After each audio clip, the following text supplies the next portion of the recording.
We're in the shop, and I'm not doing anything crazy at this moment. I'm literally just setting ride height.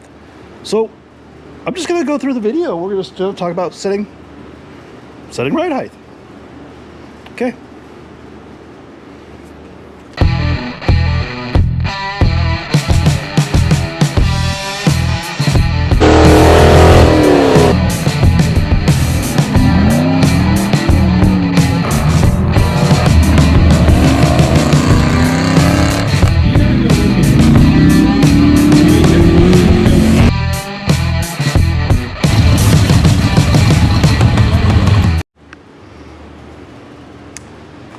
Well, I do a lot of suspension installs and work on a lot of cars, and I'm actually setting ride height on this one, and it's a 69 Camaro.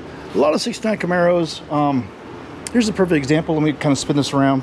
I think, personally, you know, when you have an 18-inch wheel and you have the correct size tire, I think you just need to be just at the top of the tread, gives the car the right height, maybe just a little bit higher than this.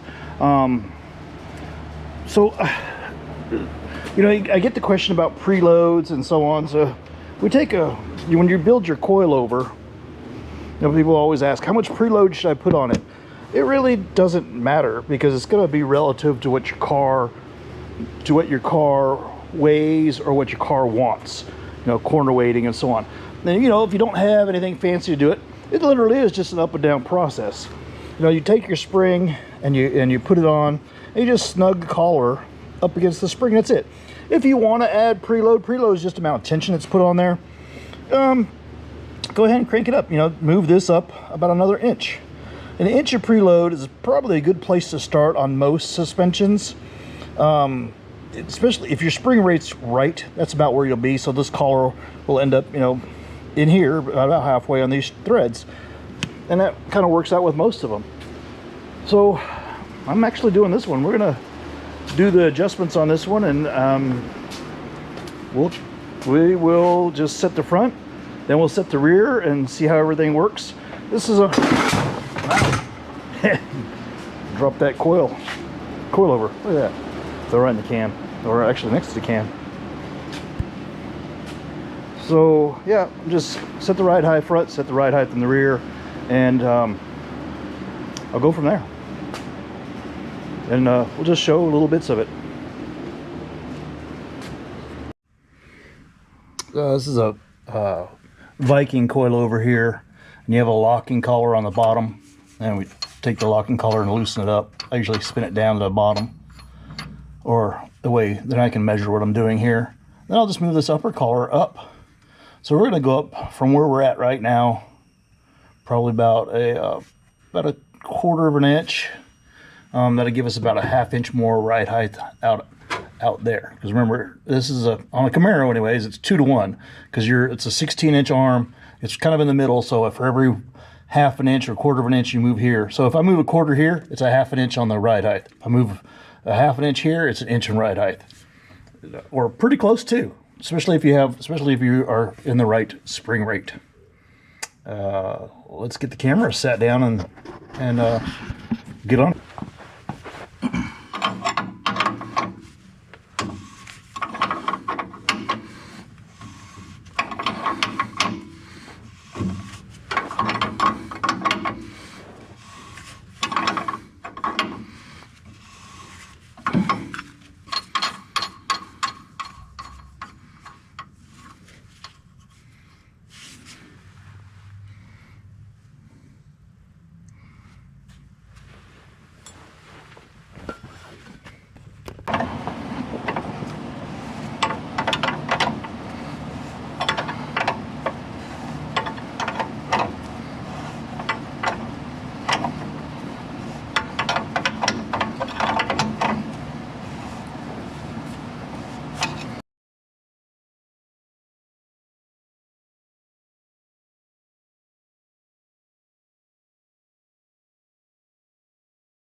So it looks a little bit high right now. See, we're just above the tire, which I think is good. So what will happen is it's going to settle about that 1/2 inch to 1 inch. And I might have to even raise it up more afterwards. All springs, I don't care what the manufacturers tell you, all the springs settle. You put them in, you set your ride height, you drive it a little bit, they all settle in and sink probably within the first 50 to 100 miles. You have to come back and do it again. Sometimes it's less than that. You know, we got a really interesting road out here. I'll take it down the road by the lumber yard, which has a lot of dips and bumps in it, and bring it back. And I can usually do it, reset the ride height before it goes to alignment, and then you know, drive it a couple times, and then we set it up to alignment, and we're pretty on ball. So I'm gonna get to the back now. So your shock is fully extended. That's how much ride height, that's how much travel your shock has in total, incomplete. And when your car is sitting on it, you want to be about halfway, so 50%. So if we go 50% of this, right, we'll just push it. Oh man, do I have it? Hold on. There we go. So we'll pull it out. So we'll say 50% is about right there, about halfway. We'll push it down. That's where our ride height would be. That's how much actual ride, because you want 2 inches up and 2 inches down. We're sitting in the middle. The shock shaft is now about right here, right? In the middle. So if I want to raise my car 2 inches from where it was at before, the ride height, remember we saw it halfway there. So we want to raise it 2 inches. So we'd end up raising or moving that spring up and pushing the whole thing up 2 inches. Now, what happens is we're at the maximum ride height of that shock. And it's going to ride terrible. So in order to get the correct ride height, so we stay within our ideal travel zone, we need to raise the bottom mount up the inch, roughly the 1.5 inches that we want here. And that's the neat thing with most of the 4-links, like the ones from Ridetech, they got a little aluminum block on the back that just raises up. I'll show you how to do that. So anyways, that's why, you know, cranking the spring up, you have some movement or leeway there, but when you have to move it that much to try and clear a tire, you have to come back and remember this. You know, you only, and that's an average shock. They're only giving you about 5.5 to 6 inches of travel, and you have to split that up and down, like we were talking about. So halfway down. Okay, so there's our ride height. But if we want to raise the car up 2 inches, we raise it up 2 inches. Now we're at the maximum again. That car, there will have no droop, and it's going to be riding stiff because the coil will be here at the top the whole time. It's going to be fighting itself the entire time.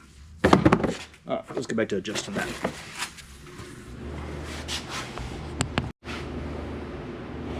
All right, so got the back end up in the air, and then so this is a simple adjustment. Looks like I get some smudge on my lens. Yeah, better. So when the car was sitting on the ground, the rear fender lip was about right here. It was halfway down the tire, and we're going to do the same setup, so we're going to be just above the tire. So what's going to happen is if I try and go that full 2 inches just on that coilover, right? Oh, I got some light under here. On that coilover right there, what will happen is we will be out of the current ride threshold. You know, let me explain this. Let me get a shock. All right, I grabbed the shock and a coilover real quick, and we'll talk about what I was just trying to explain. So when we had the car down on the ground, it was sitting here. So that's, you know, 2.5 inches roughly of where I need to be. I want to be about here, so about 2 inches higher than where I was sitting. I can do all 2 inches on the coilover back there, but the problem is I will max out the coilover and it will ride terrible. And what I mean by that is, right, that is full droop right there, and I want 2.5 inches. So there's my shock at full droop, which would be fully extended, right? It would reach all the way to the top to the bottom. So you take that. Oh, so we're under the car. I'm going to show you that block I was talking about. So what we were talking about on the car is this block right here. You know, we need to move this up. This lower part of the shock needs to go up, you know, about 1.5 to 2 inches, because we're fully extended right now. Like I said, that's called full droop. And it makes it nice. These blocks, I don't know if you can see it, there's actually adjustment holes, and there's many holes. So we'll just move it up one to the top, gets a nice angle out of it, and then we can actually move this coil up a little bit. Simple. Oh.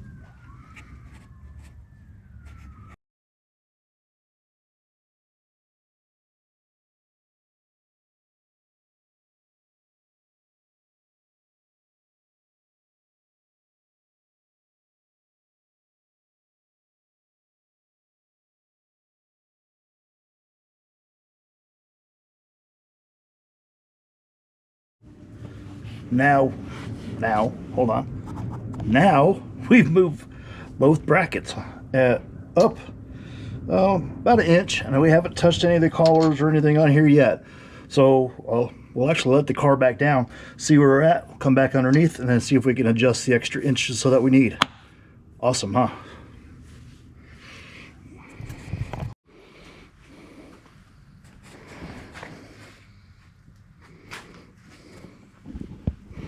Well, just the little movement we did, you can see we're literally at the top of the tire now.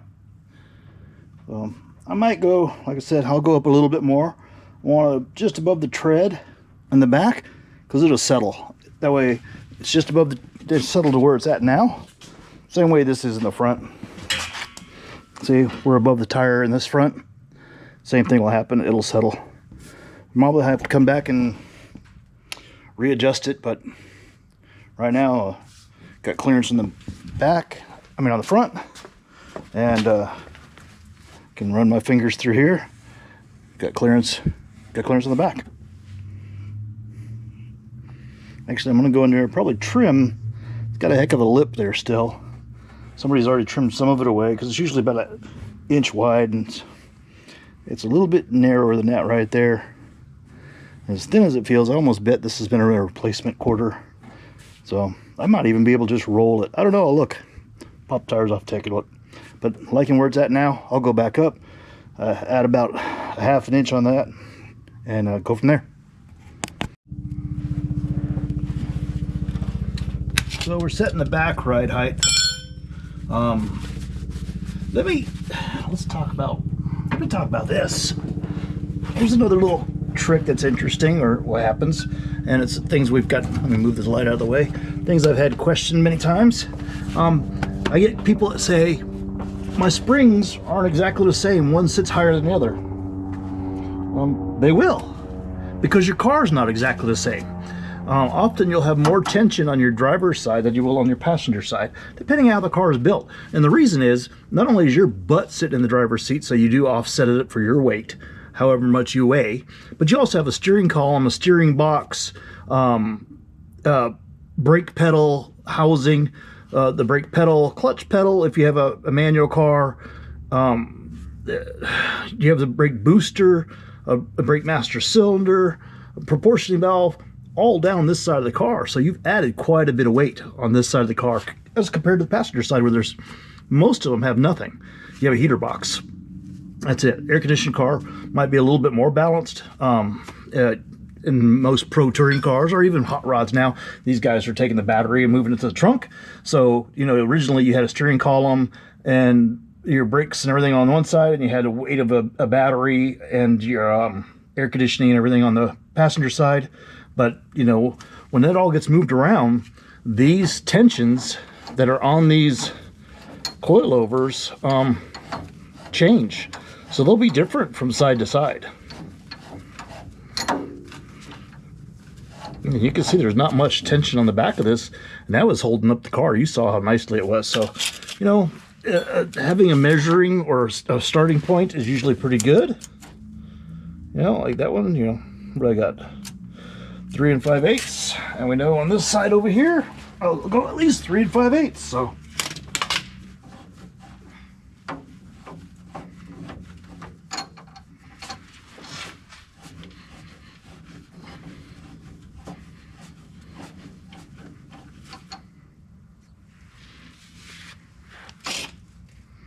think this car has a leaky gas tank. There's some fluid down here coming off the gas tank.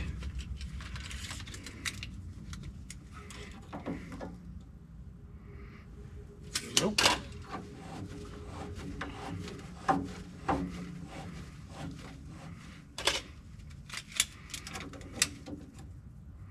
mean 5/8. So that's a pretty good starting point. And an extra tip. So that's it. Go check it.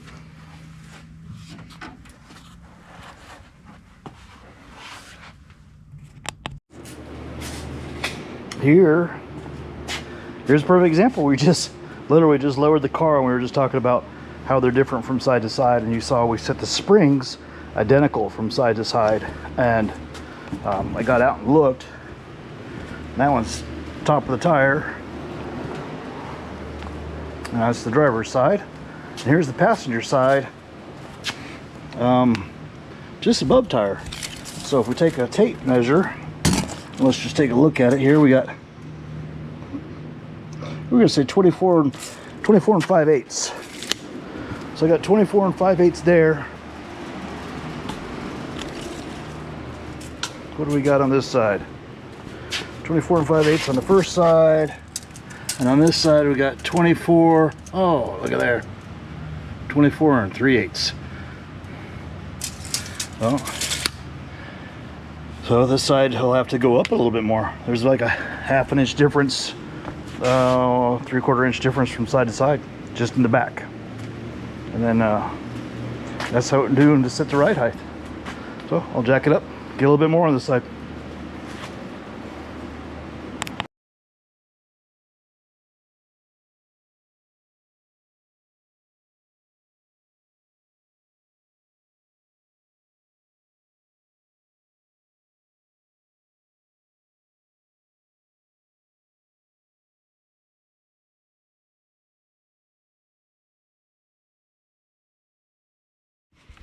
Well, that's it. We've got the stance on the car set. It's looking good. We did the video. You see we worked on it on and off today. Glad you guys were here to check it out. That's it. I'm ready to go home. Sun's going down. Glad you guys got to hang out with me. Hope we gave you a tip or two. Please subscribe. On to the next video. Cool.